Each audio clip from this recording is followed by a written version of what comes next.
ꯃꯌꯥꯝꯅ ꯀꯩꯅꯣꯁꯨ ꯇꯧꯕꯤꯔꯝꯃꯣ ꯑꯩꯅ ꯍꯥꯏꯗꯣꯀꯣ ꯇꯦꯟꯀꯦ ꯌꯧꯕꯩ ꯁꯣꯏꯅ ꯇꯧꯖꯔꯛꯅꯤ ꯃꯌꯥꯝ ꯑꯗꯨꯒ ꯍꯦꯟꯕ ꯕꯨꯠ ꯂꯩ ꯃꯌꯥꯝ ꯑꯗꯨ ꯇꯧꯗꯕ ꯃꯌꯥꯝ ꯂꯩꯀꯣ ꯑꯩꯗꯤ ꯇꯧꯖꯔꯛꯅꯤ ꯁꯣꯏꯗꯅ ꯇꯧꯅꯤꯡꯕ ꯑꯉꯥꯡꯅꯤ ꯑꯗꯣ ꯃꯌꯥꯝꯅ ꯈꯤꯇꯪ ꯌꯧꯍꯟꯕꯤꯗꯕꯅꯤ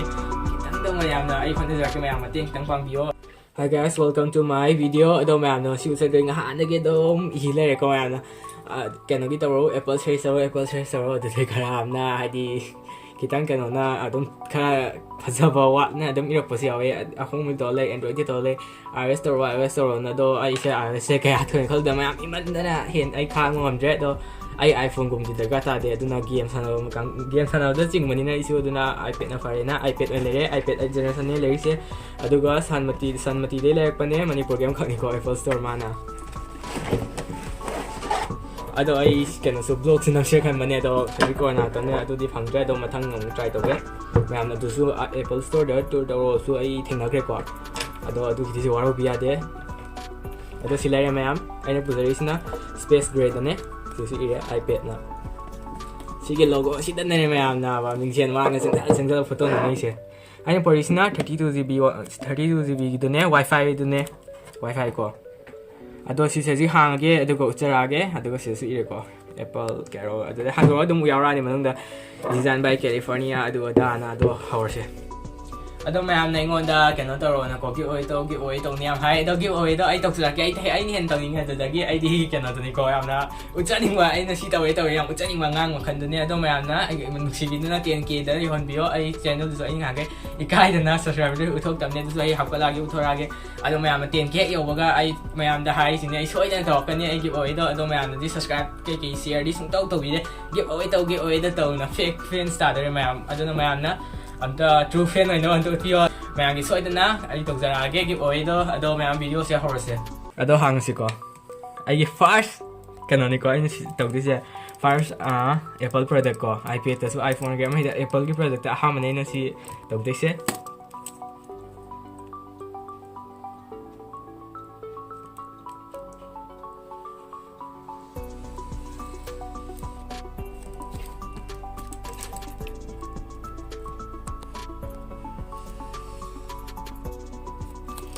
제 đang hỏng với một con chỉ được khuyến mại tàu ấy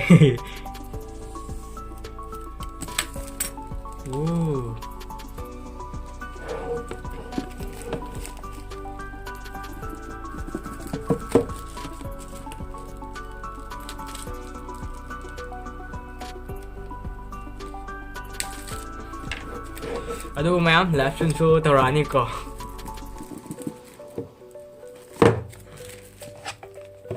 silai ko TV masa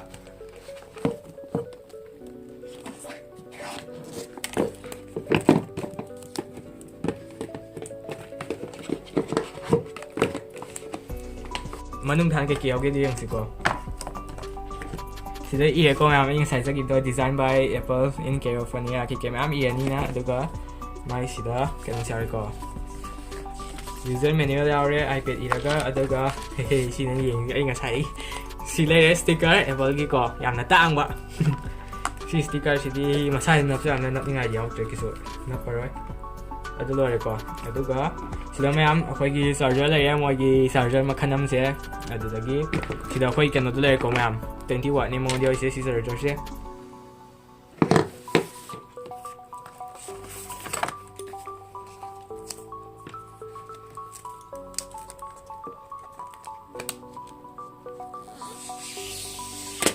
wow umukondo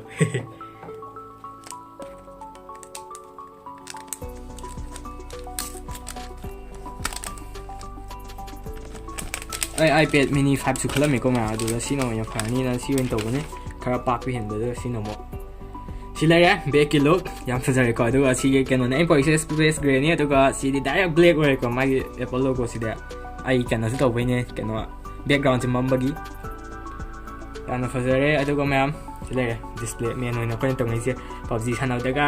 kangku khara ka lei ko ai su pa me ado ai su to ho ni M4 daga ko to ko ngai su scope sma ha te da zoom to daga to ngana iPad ki nong kan to medium chaung ro pani na nong mai pak te hori da ma to ro ko khoi na Android ki da na kan no to da direct nong mai scope hapam de zoom to da si di pra kan gi lock sing pham ki loi ur ni maning gi do yang phajal ne ai yeng ko ꯑꯗꯨꯒ ꯃꯌꯥꯝ ꯁꯤꯗ ꯑꯩꯈꯣꯏ ꯀꯩꯅꯣ ꯂꯩꯔꯦꯀꯣ ꯁꯤꯁꯤꯗꯅ ꯏꯟꯀꯝꯗ ꯁꯤꯁꯤ ꯀꯩꯅꯣꯒꯤ ꯃꯥꯜꯂꯦ ꯃꯌꯥꯝ ꯑꯩꯈꯣꯏꯅ ꯑꯃ ꯃꯣꯏ ꯀꯤꯕꯣꯔꯗ ꯊꯣꯛꯄꯗꯣ ꯑꯗꯨꯒꯤ ꯀꯩꯅꯣꯗꯣ ꯀꯤꯕꯣꯔꯗꯀꯤ ꯊꯝꯃꯀꯥꯟꯗ ꯇꯧꯗꯧꯗꯨꯅꯤ ꯑꯗꯨꯒꯤꯁꯨ ꯑꯣꯏꯕꯅꯦ ꯑꯗꯨꯒ ꯁꯤꯗ ꯑꯣꯟ ꯑꯣꯐ ꯕꯇꯟ ꯂꯩꯔꯦ sida volume rocker leko up and down aduga sida charging port lere aduga sida stereo speaker ne sia ise left right loi tarani ko yana fare aduga oh ka ore isa na su wifi ha ga sim music sim kana yaw tre ko thi thi ne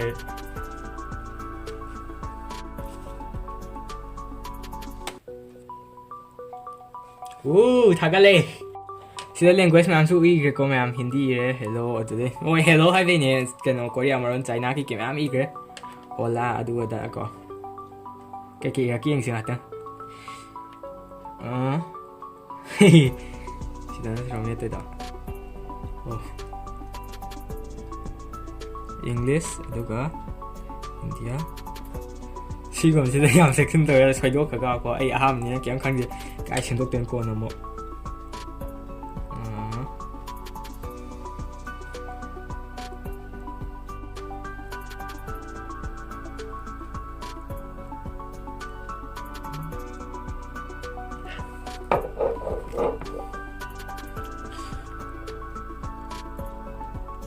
oh adu ne ngasai khali kai inu to isibu na ma'am ai password ke ki ko video ma thalage sidi re ko it may take a few minutes to activate your ipad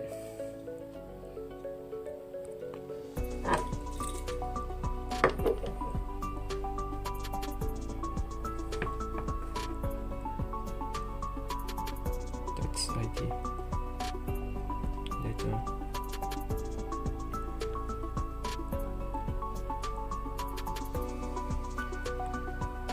mahatangi ai si dum thonjalage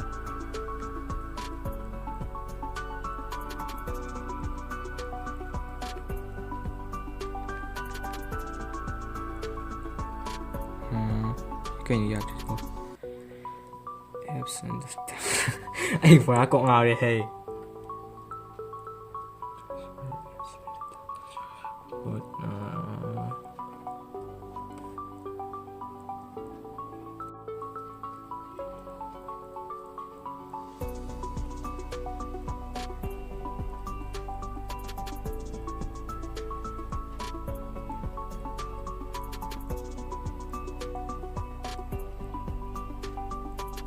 sida pung ke kislo ye ko mai han de ge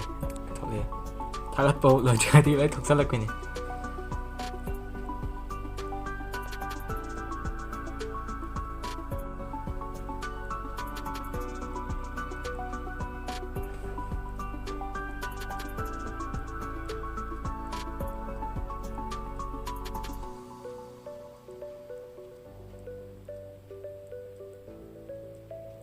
ses akhoi siri pai thori de di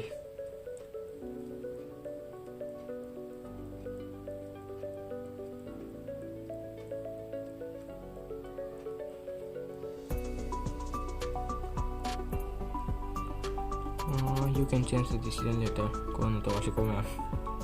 kam phajani ya dark theme dark the black kama khang jani ma lai phajai black pop pani gray pop pani so si su lai black ani si phajai si na mo hena brand ni so ma de ko si wen to bi to ma am to na se to sa na di khang wa le ma de kha phajai le oh ya dai sidan tra silere aduga nungani PUBG su PUBG di tong ana gameplay ulake ko khara si video san aduga pra 6 kilo to wode di nai ani 6 kilo tam jong hana 4 to mane ai thaina 2 sanar me trigger ong hapchan na de makam khan te 4 ong to re 4 yam sanar nyang wa re ko game ka da 6 ang to ani nai de ni mai da ni my brightness su sile ko my brightness ma'am 500 ne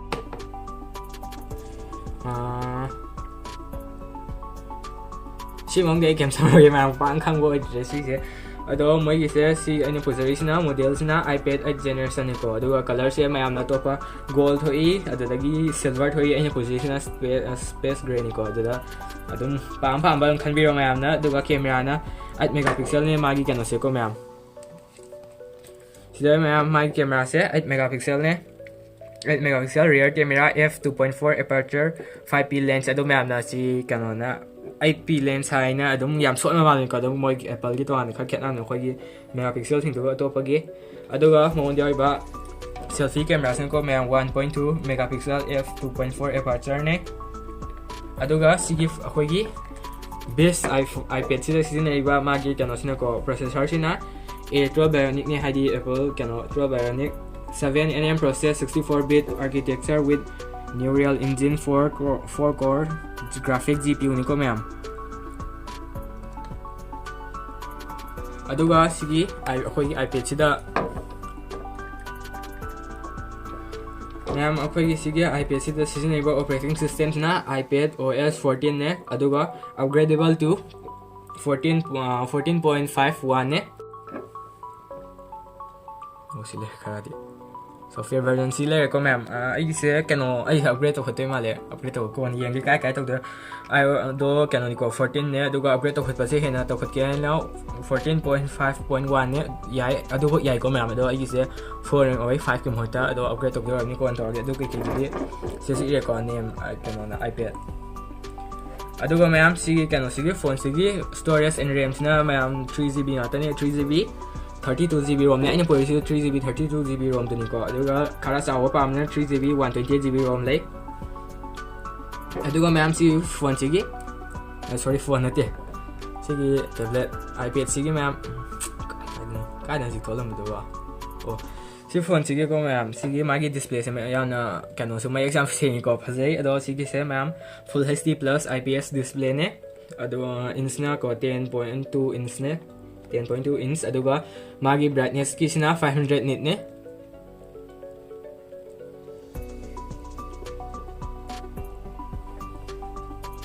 aduga magi kano se mayam sigi sida ko fingerprint resistant oi aduna hadi khoi khubi ki kan to selo ba to bu khot pa dak ta ho ba ki adum dam ta to ra sida di support Apple Pencil ne mayam Apple Pencil yare Apple Pencil yare stylus pen do aduga adum ke lo yare ko mayam aduga resolution sina mai resolution sina 1620 into 2160 ne pixel 60 pixel aduga 264 ppi density ne sigi iPad sigi aduga mayam magi dimension ka haijar ke magi phone sigi height sina mayam 250.6 mm ne mayam aduga si phone sigi width sina 174.1 mm ne aduga mayam si phone sigi thabe sangsina thickness sina 7.5 mm ne aduga si phone sigi magi lumbagi weight ki sangsina 490 gram ne aduga mayam si deyoi ba magi charger ki yawi da inga charger ga 20 watt ne mo yawi ba khut che kan ta ko hai nga ga Android ba kan da pat na jing ka ba jing ne do jing kha la ya de ta ma theng mo ya ne hai choi ne ko aduga mayam sigi kano se ko mai ngonda 20 charger kano 20 watt charger ya box adum aduga magi battery sina 32.4 watt hour battery up to 10 hour of multimedia playback ni ko mayam pung tara lep ta vida YouTube yengera video yengera tawro ko video yengasu ya ni pung tara that's all si device de ai se aduga si device da mamagi ai khamda 7 generation da di 10 ya oi gum to ni ko 10 oi kano do Apple gi kano do Bionic to ko sina handa ki 8 generation si dana mayam 12 ni wari se ko kan khale phanam adu si sap mana ni ai 7 ga king na matam da mayam su kan fuse ni ai su le aduga mayam sida mic le ko aduga sidana 3.5 mm ze yamna fai ko adu gi iPad ki na mo iPhone gi na mo kano ni na moi amuk tonga na charging port on thinaga makhan na mai kano oi na earphone oi na aduga mai kano siam phado speaker samo yamna design am tor ko sida mic ani sugum di to ko ni oh sida mam sida som le sida mic am le sida som le ko aduga yamna sida su ire ko iPad ka ni ka ado mayam ai sum si haramage ko sida setting da ꯃꯌꯥꯝꯅ ꯁꯤꯗ ꯁꯦꯠꯇꯤꯡꯗ ꯆꯪꯉ ꯃꯇꯨꯡꯗ about ꯐꯣꯟꯗ ꯆꯪꯉꯒ ꯑꯗꯨꯝ ꯁꯤꯕꯨꯗꯤ phone ꯈꯨꯗꯤꯡꯃꯛ ꯇꯧꯔꯒ ꯁꯤꯗ ꯏꯔꯦꯀꯣ iPad generation 7 generation ꯑꯗꯨꯕꯨ ꯁꯤꯗꯤ ꯃꯤ ꯂꯣꯏ ꯈꯪꯅꯔꯦ ꯑꯗꯨꯕꯨ ꯁꯨꯝ ꯑꯥꯎꯠꯂꯨꯛꯇ ꯃꯣꯏꯅ ꯍꯥꯏꯕꯅꯤ ꯑꯩꯁꯨ ꯈꯪꯗ꯭ꯔꯤ ꯁꯤꯖꯤꯟꯅꯔꯛꯄ ꯃꯇꯝꯗ ꯄꯣꯠꯁꯦ ꯃꯣꯏꯅ ꯒꯣꯜ ꯈꯛꯅꯤ ꯍꯥꯏ ꯀꯩꯅꯣ 8ꯇ ꯐꯪꯉꯤꯁꯦ 7ꯗꯤ ꯐꯪꯗꯦꯅ ꯆꯞ ꯃꯥꯟꯅꯩ ꯍꯥꯏ ꯃꯑꯣꯡ ꯃꯇꯧꯁꯦ ꯑꯗꯨ ꯌꯥꯝꯅ ꯐꯖꯔꯦ ꯑꯗꯨꯒ ꯃꯣꯏ ꯁꯨꯃꯥꯏꯅ ꯀꯩꯅꯣꯁꯨ ꯇꯧ ꯌꯥꯔꯦꯀꯣ ꯑꯗꯨꯝ ꯍꯣꯝ ꯕꯇꯟꯗ ꯔꯣꯇꯦꯠ ꯇꯧꯕ ꯑꯗꯨꯗꯒꯤ ꯀꯩꯀꯩꯅ ꯌꯥꯝ ꯌꯥꯎꯕꯅꯦ ꯑꯩꯁꯨ ꯍꯩꯇ꯭ꯔꯦ ꯇꯧꯕ ꯁꯤꯗ ꯍꯦꯟꯅ ꯍꯩꯇ꯭ꯔꯦ ꯃꯦꯠꯄ ꯒꯦꯝꯗꯨ ꯃꯦꯠꯇ꯭ꯔꯦ ꯈꯛ ꯉꯥꯏꯔꯦ ꯑꯗꯨꯒ ꯃꯌꯥꯝ ꯁꯤꯒꯤ ꯐꯣꯟꯁꯤꯒꯤ ꯀꯩꯅꯣ ꯁꯣꯔꯤ ꯐꯣꯟ ꯍꯦꯛꯇ ꯍꯥꯏꯔꯦ ꯑꯩꯒꯤ iPadꯁꯤꯒꯤ ꯀꯦꯃꯦꯔꯥ ꯌꯦꯡꯁꯤꯀꯣ ꯑꯗꯣ ꯀꯦꯃꯦꯔꯥꯗꯣ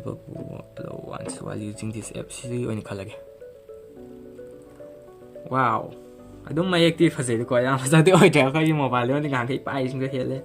Snapdragon 865 ꯂꯣꯏ ꯎꯔꯦ 5G Mi 10 ꯁꯤꯁꯦ ꯃꯌꯥꯝ ꯀꯩꯅꯣꯅꯤꯀꯣ 8 ꯃꯦꯒꯥꯄꯤꯛꯁꯦꯜꯅꯦ ꯑꯗꯨꯅꯕꯨ ꯀꯌꯥꯝ ꯁꯦꯡꯉꯨꯗꯣꯏꯅꯣ ꯑꯗꯨ ꯑꯣꯏꯔꯁꯨ ꯑꯗꯨꯝ ꯈꯔ ꯑꯗꯨꯝ ꯐꯖꯕꯅꯤꯀꯣ ꯑꯗꯨꯗꯒꯤ iPhone 12 Pro Max ꯇꯁꯨ 12 ꯃꯦꯒꯥꯄꯤꯛꯁꯦꯜ ꯃꯥꯜꯂꯤ ꯑꯣꯏꯒꯨꯝ ꯇꯧꯅꯤ ꯌꯥꯎꯏꯗꯣ ꯑꯗꯣ ꯑꯗꯨꯝ ꯀꯌꯥꯝꯕꯨꯗꯤ ꯁꯦꯡꯅꯤ ꯑꯗꯨꯕꯨ ꯑꯗꯨꯝ ꯀꯩꯅꯣꯗꯤ iPhoneꯒꯤꯗꯤ ꯈꯔꯗꯤ ꯈꯦꯠꯅꯔꯛꯄꯅꯦ Androidꯀ ꯑꯗꯣ ꯃꯌꯥꯝ ꯃꯔꯩ ꯌꯦꯠꯄꯤ ꯂꯩꯀꯣ ꯉꯥꯡꯉꯩ ꯃꯔꯩ ꯌꯦꯠꯂꯤꯁꯤꯡꯗꯨꯁꯨ ꯑꯩ ꯀꯩꯝꯇ ꯍꯥꯏꯖꯒꯦ ꯃꯌꯥꯝꯅ ꯑꯗꯨꯝ ꯀꯥꯟꯗꯗꯤ ꯑꯩ iPhone ꯄꯥꯏꯗꯕ ꯅꯪ ꯀꯩ ꯈꯪꯉꯦ ꯑꯗꯨꯗ ꯍꯥꯏꯕꯁꯨ ꯌꯥꯎꯋꯦ ꯑꯗꯣ ꯑꯗꯨꯝ ꯌꯦꯡꯅꯕ ꯃꯇꯝꯗ iPhoneꯒꯤ ꯐꯅꯌꯥꯝ ꯀꯜꯂꯁꯨꯈꯤꯇꯪ ꯈꯛ ꯑꯣꯏꯔꯁꯨ ꯀꯜꯂꯁꯨ ꯑꯗꯨꯝ ꯃꯤ 108 ꯀꯦꯃꯦꯔꯥ ꯃꯦꯒꯥꯄꯤꯛꯁꯦꯜꯗꯨꯒ ꯀꯩꯁꯨ 12ꯀꯗꯤ ꯌꯦꯡꯅ ꯌꯥꯔꯣꯏ ꯑꯗꯨꯝ ꯍꯦꯜꯂꯅꯤ ꯀꯝꯄꯜꯁꯔꯤ ꯑꯩꯁꯨ ꯌꯦꯡꯉꯦꯀꯣ ꯑꯗꯨꯝ ꯖꯨꯝ ꯇꯧꯕꯗ ꯖꯨꯝꯗ ꯐꯅꯌꯥꯝ ꯎꯗꯦ ꯎꯔꯤꯡꯕ ꯎ ꯌꯥꯎꯋꯦꯕ ꯑꯀꯨꯠꯄꯕꯨ ꯎ ꯌꯥꯎꯋꯦꯕ ꯐꯣꯇꯣꯒ ꯁꯛꯀ ꯅꯝꯃ ꯀꯥꯟꯗꯀꯣ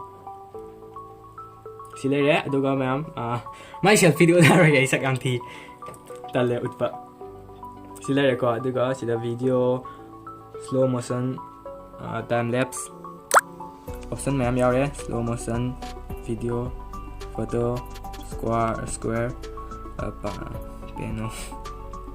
ꯑꯃꯗꯤ ꯅꯝꯃ ꯌꯦꯡꯁꯤ ꯁꯨꯝ ꯀꯣ ꯀꯩꯁꯨ ꯑꯩꯅ ꯊꯥꯖꯗꯕꯗꯣ ꯑꯣꯏꯔꯦ ꯀꯩꯁꯨ ꯑꯣꯏꯔꯣꯏ ꯈꯪꯉꯕꯅꯤ ꯀꯦꯃꯦꯔꯥꯁꯤꯀꯣ ꯁꯤꯅꯕꯨ ꯀꯌꯥꯝ ꯁꯦꯡꯗꯣꯏꯅꯣ ꯁꯦꯡꯉꯕꯗ ꯃꯣꯕꯥꯏꯜꯅꯗꯤ ꯍꯦꯜꯂꯛꯑꯅꯤ ꯈꯪꯗ꯭ꯔꯦꯍꯦ 그만 새끼로 나는 짤리 말이야 이 스와이프 도를 갈래 되게 시가 뒤에 어디에서 실로이가 실로에 시에 iPad की पावर iPhone की कैमरा को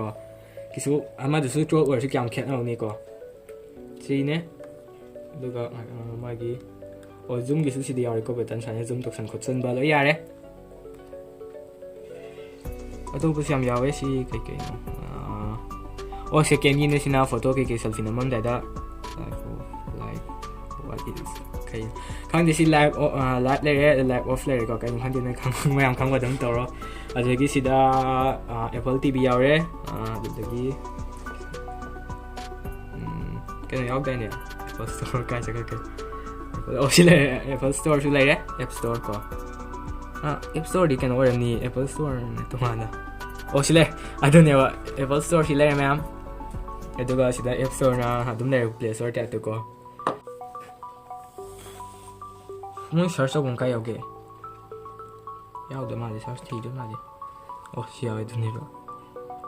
ꯂꯣꯛ ꯀꯣꯟꯅꯤꯅꯦ ꯑꯩ ꯐꯤꯡꯒꯔ ꯄ꯭ꯔꯤꯟꯠ ꯍꯥꯞꯀꯦꯀꯣ ꯃꯌꯥꯝ ꯂꯣꯛ ꯁꯥꯎꯟ ꯂꯣꯛ ꯂꯩꯔꯦ ꯀꯩꯅꯣ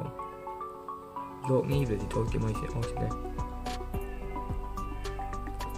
ꯁꯤ ꯁꯦꯛꯁꯟ ꯕꯥꯏ ꯑꯗꯨꯗꯤ ꯐꯣꯟ ꯑꯦꯟꯗ꯭ꯔꯣꯏꯗꯁꯤ ꯇꯧꯏꯀꯣ ꯑꯗꯨꯝ add fingerprint of the world.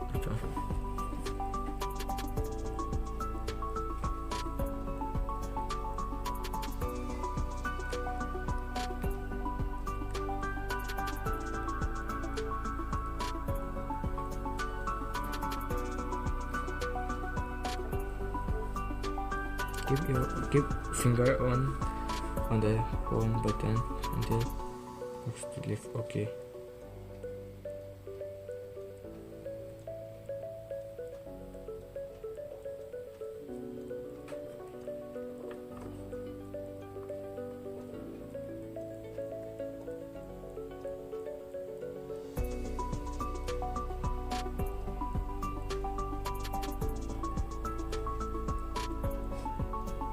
Kaya hanggang no tada thong section greda kaya hanggang no khande ba as awa ba ne punga jali on haji ki game me pate lift your finger do okay me po continue thok chale do theng wai kai ha ya thon no sine se game ma pha de ba ขุดไอ้เอ้ทำมาเก็บไฟเรื่องไว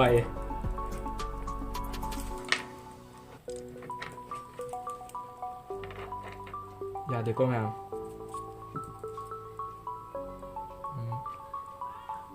ไอ้ยามให้ตัวตีใกล้ของยาวเลยยายก็แมว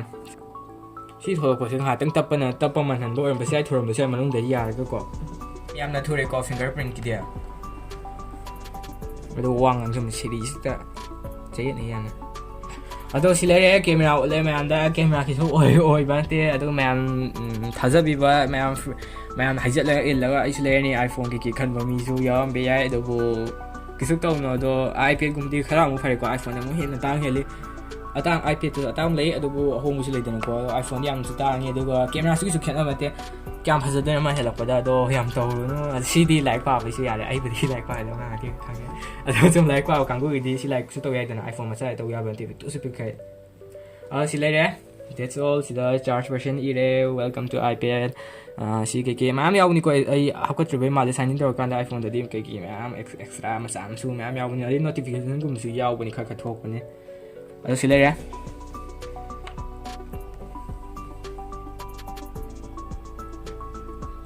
ಮೊದೋ ಮೊಗಿ ಕೆನೋ ai kem khang video de do moi gi si ko ama di chu me mayam da hai ka da hai bo moi gi sang ba gi speed jam thui ko se tak ma me pa sang gi se si yam khak thu si thu wai wa ni ko du na game sam su ma khoi ne no mai su sto ko pa thui hai du de gi speed ta ga no mai kat na ta me am u ra me sak ma mi la su ke no moi si ngam ba ni do bo adu khak ni ko du de gi kisu yam ka na ban te pa sha de ai we do kisu ka na ban te ko si ani si khak ni me pa thu ba ma adu ga speed kitang thu ba ma ga adu ani do khak ta pa sha jo hi de ni me am na iPhone na phai iPad na phai na adu khak ni ko khet ni se kisu hen ma te Android ta gi Android no bo he la phanam camera adu ada battery increase charger 67 bo yang no be yang no ke ko me am adu gi Mi 10 11 Ultra 5G do adu su 67 ở cũng tàu nhà charger đó chỗ số của charger battery ở đâu đó am hiện cái credo mà đây program của Apple iPhone hay là tôi cái khang thế đó chỉ lôi xem lại cái video sẽ tôi ga hồi anh gameplay thay lại cái gameplay đó số graphic kia bộ AI ở đâu bộ AI na ở đâu price na chỉ cái xem em ở đâu mà 3GB 32GB ROM gitu na cái này có 29900 tới phăng nhé ở đâu mà em khơi cái nó sẽ Apple ID xem mà sẽ có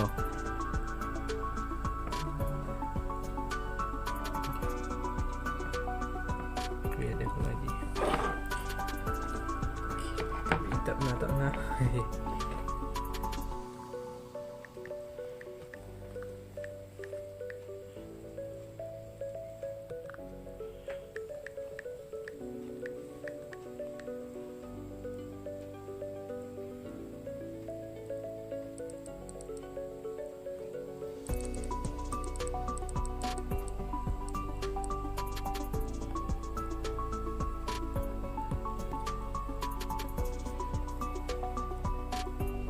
number 1 ire phone number ire verification ko la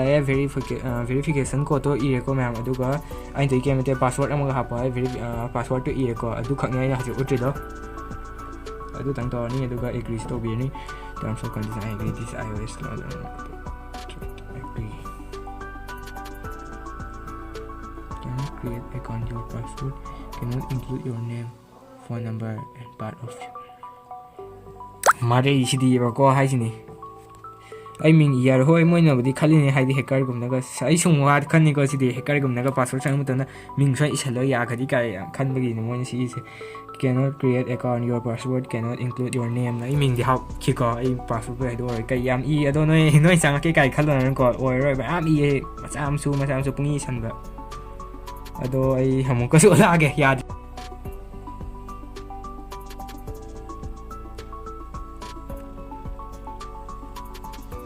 password to ay ito pam iya ko ado yare hajik tam mingi mai de na ba amti da number ke anti da ba moi hado ado ai taw la ya moi hadi taw ya atang phone nam de atang put nam de ga ko khoi doi non ja ga thai moi do non ja ba thab atang sai de wa de si profile tham yam na yam hain di ma ken no gi ko ai ming budi sa sa la sham gi ne do JL iri ji tang i dong kha pha JL gong i chali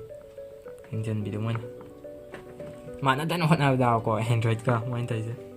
moi nào đi hoi moi nào bữa hàn thổ không phải sai hay đi đây đang phone kì brain đó Enter user password user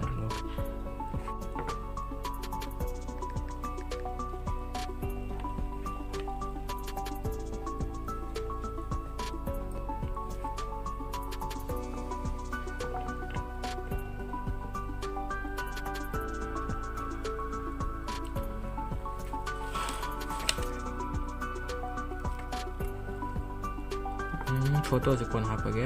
लाई कइनो सो ओ map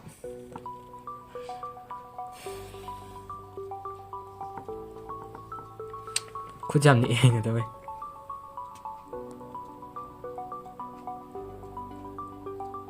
अलो कहीं खुचिबो थामगत शेतबी हिने खलिसेको